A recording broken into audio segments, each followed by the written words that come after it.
Hi everyone, welcome back to this series on PMP practice questions. We're going to go through 5 questions to practice for your PMP exam or your CAPM exam. This is a great way to prepare for yourself, go through, and I'm going to be looking at the questions for the first time as well. We're going to look at them together and solve them together.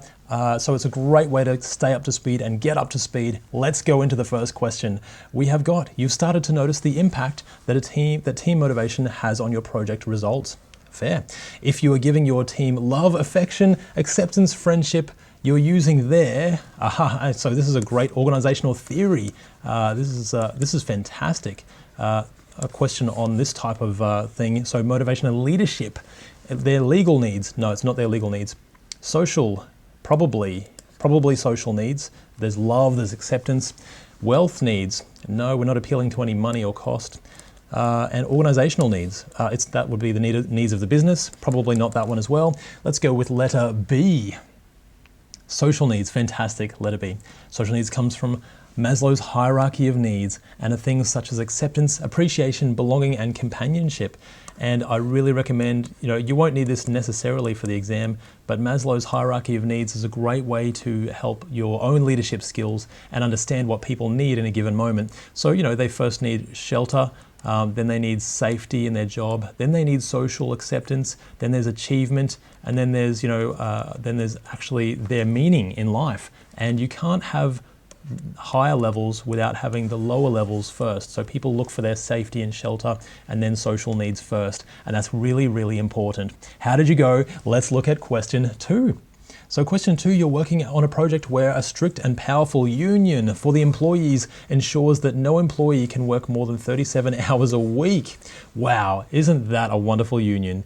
So nice for the people. This is an example of project permissions.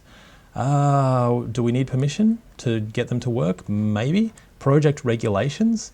It's not, that would be more government, I think. Government or external. Probably not a union. Project constraints. Yeah, probably a project constraint, I would say. That's promising. So you've got scope, you've got time, you've got cost and quality. And what we're looking at here is the time of our people, or even the cost of our people potentially. So, those things will be impacted by people not being able to work more than 37 hours a week, potentially, or we may have to work around that. It's a constraint. Project laws. Laws, again, would be more outside of our organization, potentially. So I don't think it's that. Not government. It's not project permissions. That's not really a thing necessarily. Let's go with project constraints for now. Answer C, that's great. So constraints are mostly around scope, time, cost, and quality. You may have to follow policies and guidelines that act as constraints on your project. And this will happen all the time, so be ready for it. It's just one of those things we have to work with and work around, or work through sometimes. Let's look at question 3. You're working on an agile project, and you've been asked to create a document that lists the team principles, agreements, and guidelines about the acceptable behavior by the team members. This sounds familiar. I think this is a charter of some sort, but it's not the project charter. It's probably the team charter where we agree on our norms and how we're going to behave. How often do we come to stand-ups? Do we have one person speaking at a time? What actually are the team agreements? So what are we working on? The team guideline, no. Maybe it is a guideline. Definitely not the project management plan. Definitely not the project charter. But yes, I would say definitely the team charter. Let's go with letter D. Answer D. The team charter is a document that lists team principles, agreements, instructions, and guidelines about the acceptable behavior by team members. And usually we all agree to that as a team, and we sit down and we figure that out.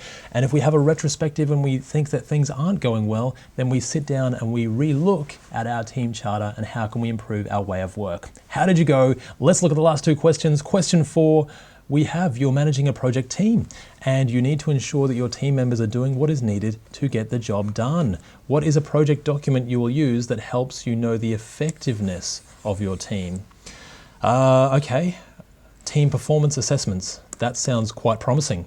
And you'll see that come up as a tool and technique in your project management body of knowledge. So that's very promising.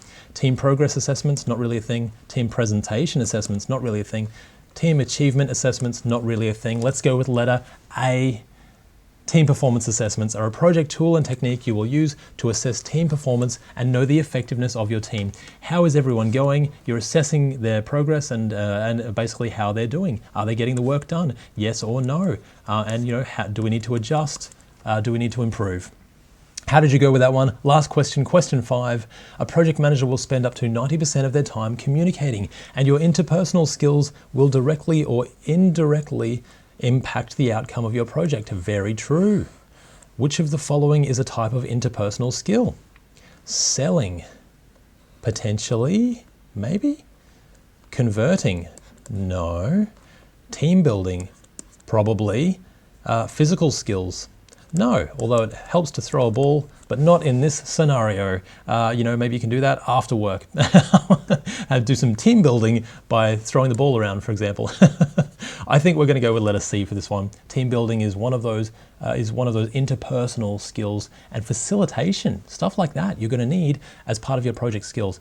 It's either that or selling, because you might need to sell ideas, maybe. But let's have a look. Answer C. Different types of project managers, interpersonal skills, leadership, team building, motivation, communication, influencing, yes, decision making, political and cultural awareness in the organization, very important, negotiation and trust building. So sort of selling as well. And this is why, we had two ideas that were very similar, and you'll come across in this in your PMP exam, but which one is the most correct? So team building ended up being the most correct.